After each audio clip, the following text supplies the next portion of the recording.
जय श्री कृष्णा। आज जन्माष्टमी के शुभ अवसर पर आइए सुनते हैं भगवान श्री कृष्ण की कहानी। अगर आपको हमारी वीडियो अच्छी लगेगी तो इसे लाइक करें, कमेंट करें, शेयर करें और हमारे चैनल भक्ति गाथा को सब्सक्राइब करके बेल नोटिफिकेशन ऑल पे सेट कर लीजिएगा।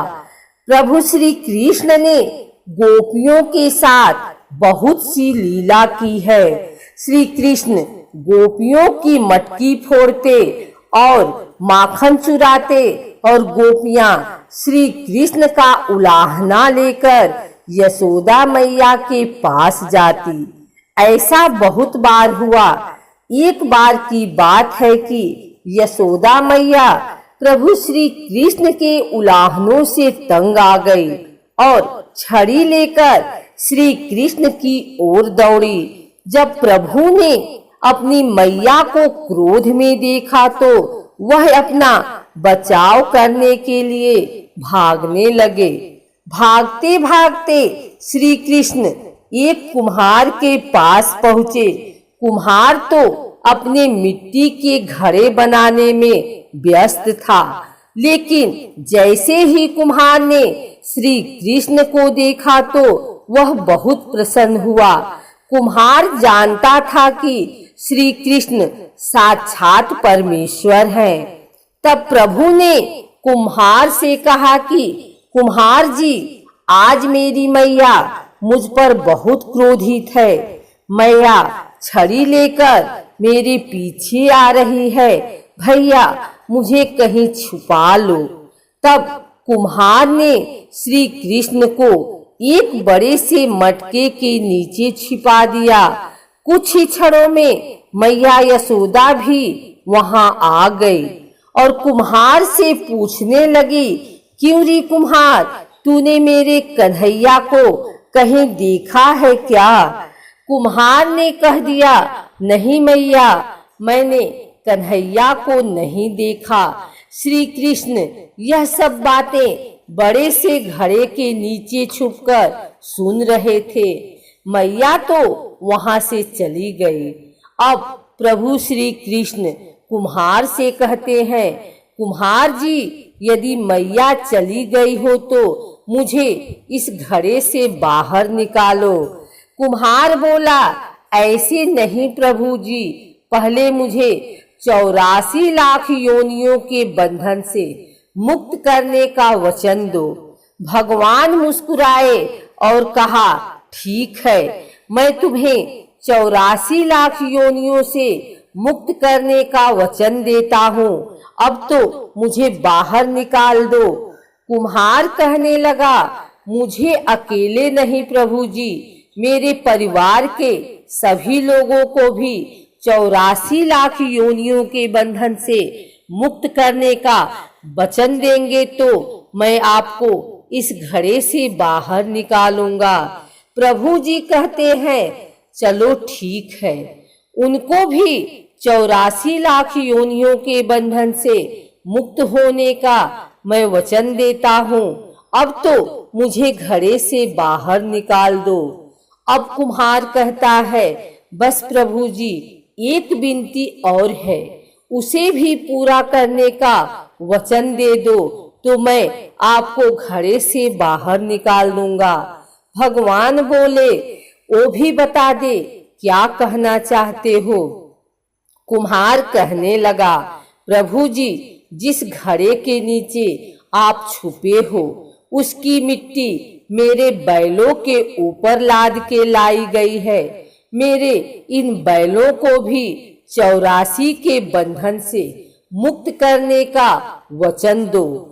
भगवान ने कुम्हार के प्रेम पर प्रसन्न होकर उन बैलों को भी 84 के बंधन से मुक्त होने का वचन दिया। प्रभु बोले, अब तो तुम्हारी सब इच्छा पूरी हो गई, अब तो मुझे घड़े से बाहर निकाल दो। तब कुम्हार कहता है, अभी नहीं भगवान, बस एक अंतिम इच्छा और है, उसे भी पूरा कर दीजिए। और वह यह है, जो भी प्राणी हम दोनों के बीच के इस संवाद को सुनेगा, उसे भी आप 84 लाख योनियों के बंधन से मुक्त करोगे। बस यह वचन दे दो तो मैं आपको इस घड़े से बाहर निकाल दूंगा। कुम्हार की प्रेम भरी बातों को सुनकर प्रभु श्री कृष्ण बहुत खुश हुए और कुम्हार की इस इच्छा को भी पूरा करने का वचन दिया। फिर कुम्हार ने बाल श्री कृष्ण को घड़े से बाहर निकाल दिया, उनके चरणों में साष्टांग प्रणाम किया, प्रभु जी के चरण धोए और चरणामृत लिया। अपनी पूरी झोपड़ी में चरणामृत का छिड़काव किया और प्रभु जी के गले लगकर इतना रोए कि प्रभु में ही विलीन हो गए। जरा सोचें, जो बाल श्री कृष्ण 7 कोस लंबे चौड़े गोवर्धन पर्वत को अपनी कनिष्का अंगुली पर उठा सकते हैं, तो क्या वो एक घड़ा नहीं उठा सकते थे? लेकिन बिना प्रेम रिझे नहीं, नटवर नंद किशोर। कोई कितना भी यज्ञ करे, अनुष्ठान करे, कितना भी दान करे, चाहे कितनी भी भक्ति करे, लेकिन जब तक मन में प्राणी मात्र के लिए प्रेम नहीं होगा, प्रभु श्री कृष्ण मिल नहीं सकते। एक और कथा के अनुसार एक बार एक महिला फल बेच रही थी। जब वह श्री कृष्ण के घर के सामने से गुजर रही थी, तब श्री कृष्ण को कुछ फल खाने का मन किया। जब कृष्ण ने उस फल बेचने वाली महिला से कुछ फल मांगे, तो उसने कृष्ण से उन फल के बदले कुछ मांगा। फल के बदले अनाज देने के लिए कृष्ण घर के अंदर दौड़ते हुए गए और मुट्ठी भर अनाज लेकर वापस फल वाली के पास आए, परंतु आते आते उनके हाथ से सारा अनाज गिर गया।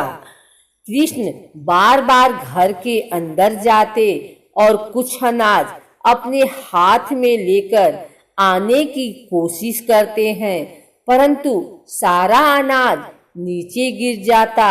यह देखकर वह फल वाली बहुत प्रसन्न हुई और उसने कृष्ण को सारे फल दे दिए। कृष्ण अंदर अंदर उस फल वाली से बहुत प्रसन्न हुए।